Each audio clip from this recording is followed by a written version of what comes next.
Kisah mistis tak akan ada habisnya untuk selalu diungkap.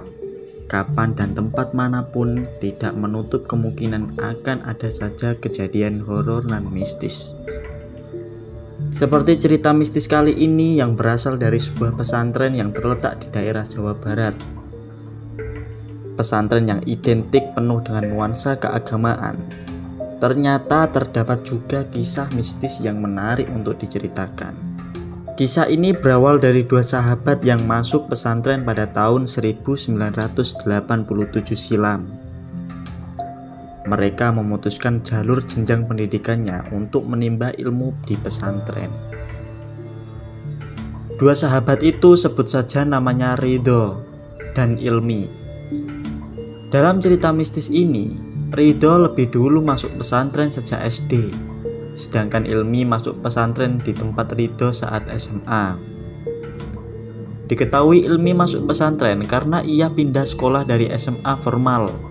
Ilmi dipindahkan sekolah oleh orang tuanya karena ia termasuk anak yang nakal dan suka dirundung di sekolah sebelumnya. Awal-awal Ilmi masuk pesantren tidak ada yang aneh dari dirinya, seperti santri-santri yang lainnya. Dia rutin mengaji dan mengikuti agenda-agenda pesantren. Namun, ketika memasuki waktu sebulan Ilmi masuk pesantren, kejanggalan mulai terjadi pada dirinya. Kejanggalan pertama yaitu ketika ia dengan cepat bisa lancar mengaji dalam waktu singkat. Padahal diketahui sebelumnya, ia sama sekali buta terhadap pengajaran agama.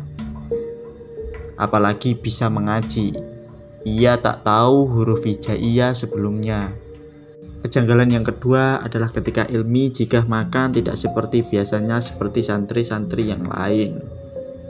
Ia selalu makan tanpa lauk pauk.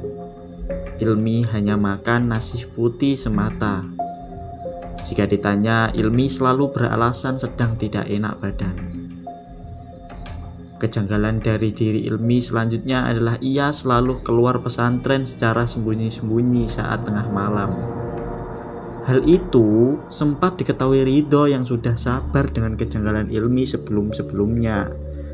Ilmi ternyata setiap malam pergi ke perguruan silat beraliran ilmu hitam dekat pesantren.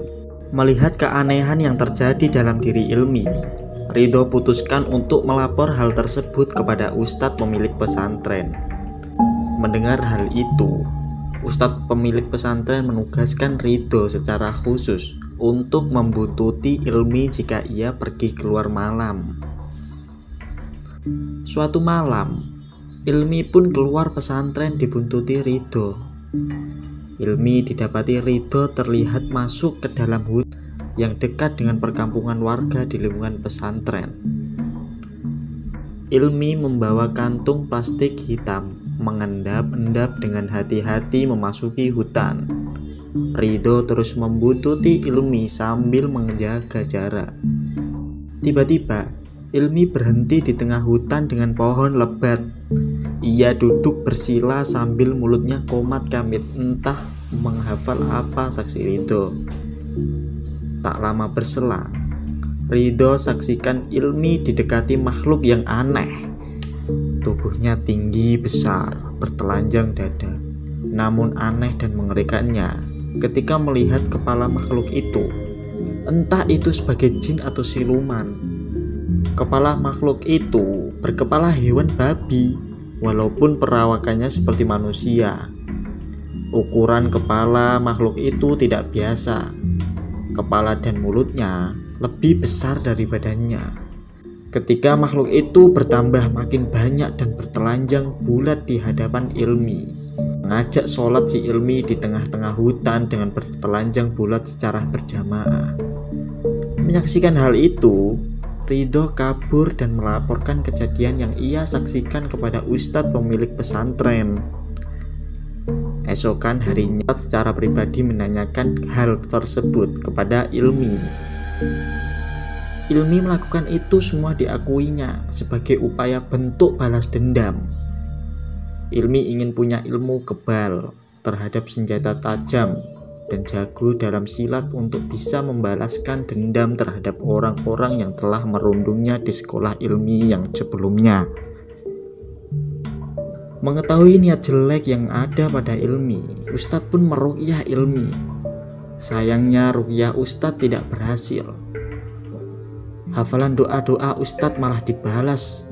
Hafalan dirapal Ilmi dengan fasih. Tak mempan dengan cara itu, Ilmi pun dikurung di suatu tempat untuk mencoba pengobatan alternatif lainnya. Karena terlihat kondisi Ilmi makin tak karuan seperti kesurupan. Setelah beberapa lama, kondisinya tak membaik.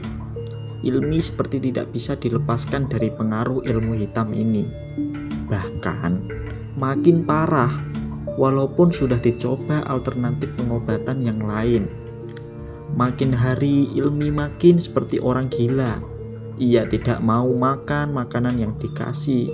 Ia hanya mau memakan kotorannya sendiri, bahkan sampai dipasung. Beberapa waktu lama berselang, Ridho mendapati kabar bahwa Ilmi sudah meninggal. Kabarnya orang tua Ilmi telah membawanya dari pesantren dan kondisinya terus memburuk dalam pasungan sampai Ilmi pun meninggal dunia. Selesai. Terima kasih telah menonton cerita ini dari awal sampai akhir. Jangan lupa tekan tombol subscribe dan lonceng notifikasi agar teman-teman tidak ketinggalan cerita mistis lainnya. Jangan lupa jaga kesehatan dan tetap waspada dimanapun kalian berada.